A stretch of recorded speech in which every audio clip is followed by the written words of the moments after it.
Assalamualaikum warahmatullahi wabarakatuh.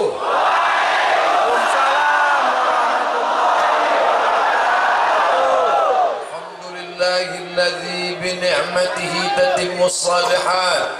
Wassalatu wassalamu ala sayyidis sadat wa ala alihi wa ashabihi ahli al-fadaili wal karamat.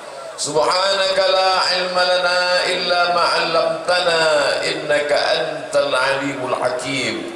Rabbi shrah li sadri wa yassir li amri wahlul 'uqdatam min lisani yafqahu qawli. Allahumma 'allimna ma yanfa'una wanfa'na bima 'allamtana innaka antal alimul hakim. Yang sama-sama kita hormati Presiden Republik Indonesia tahun 4000 Masehi.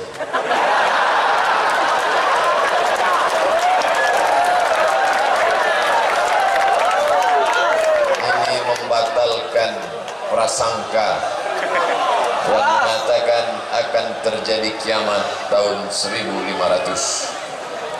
Maka oleh sebab itu kita berbahagia malam ini.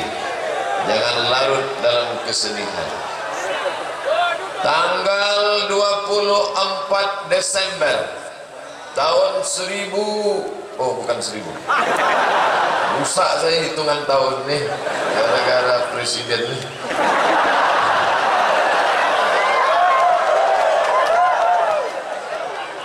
Tanggal 24 Desember tahun 2004 saya pun sampailah ke Maroko kuliah.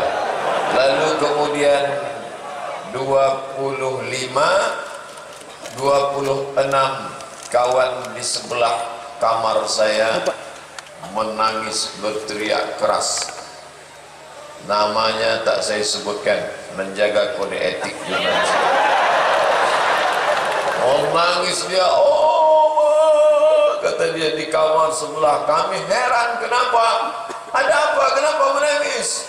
Rupanya baru saja mendapat telepon bahwa keluarga yang berada di Aceh kena musibah besar tanggal 26 Desember tahun 2004. Musibah itu bernama tsunami. Itu saya sendiri mengalami, melihat sahabat kehilangan kerabat-kerabatnya 2 hari setelah saya sampai di Maroko. Tanggal 24, tanggal 25, tanggal 26. Hari berikutnya kami masuk ke kampus Darul Hadis di Rabat, Kerajaan Maroko. Semua dosen, sahabat, karyawan datang mengerumuni kami. Abdul Somad, bagaimana keadaan keluargamu di Indonesia? Saya katakan dalam keadaan sehat walafiat. Tapi katanya tsunami. Saya bilang saya di Riau. Jadi bukan kena tsunami, tidak. Dari Banda Aceh tempat tsunami berapa jauh? 24 jam. Bukan kau rupanya. Hari ini setelah 13 tahun lamanya barulah saya datang kemari. Sudah pernah berceramah ke Maulabuh, sudah berceramah ke Langsa, sudah berceramah ke beberapa tempat. Tapi kata Ustaz Zul Arafah, kalau belum ceramah di Banda Aceh, belum sampai ke Aceh. Luar biasa, memang jamaahnya tak bertekif, macam melihat tepi lautan, tak bersudut. Masya Allah, tabarakallah. Mudah-mudahan pertemuan kita ini menurunkan rahmat, barakah dan ridha. Ya Rabbal Alamin. Tadi saya diberi kesempatan 30 menit, lebih lama sedikit dari presiden.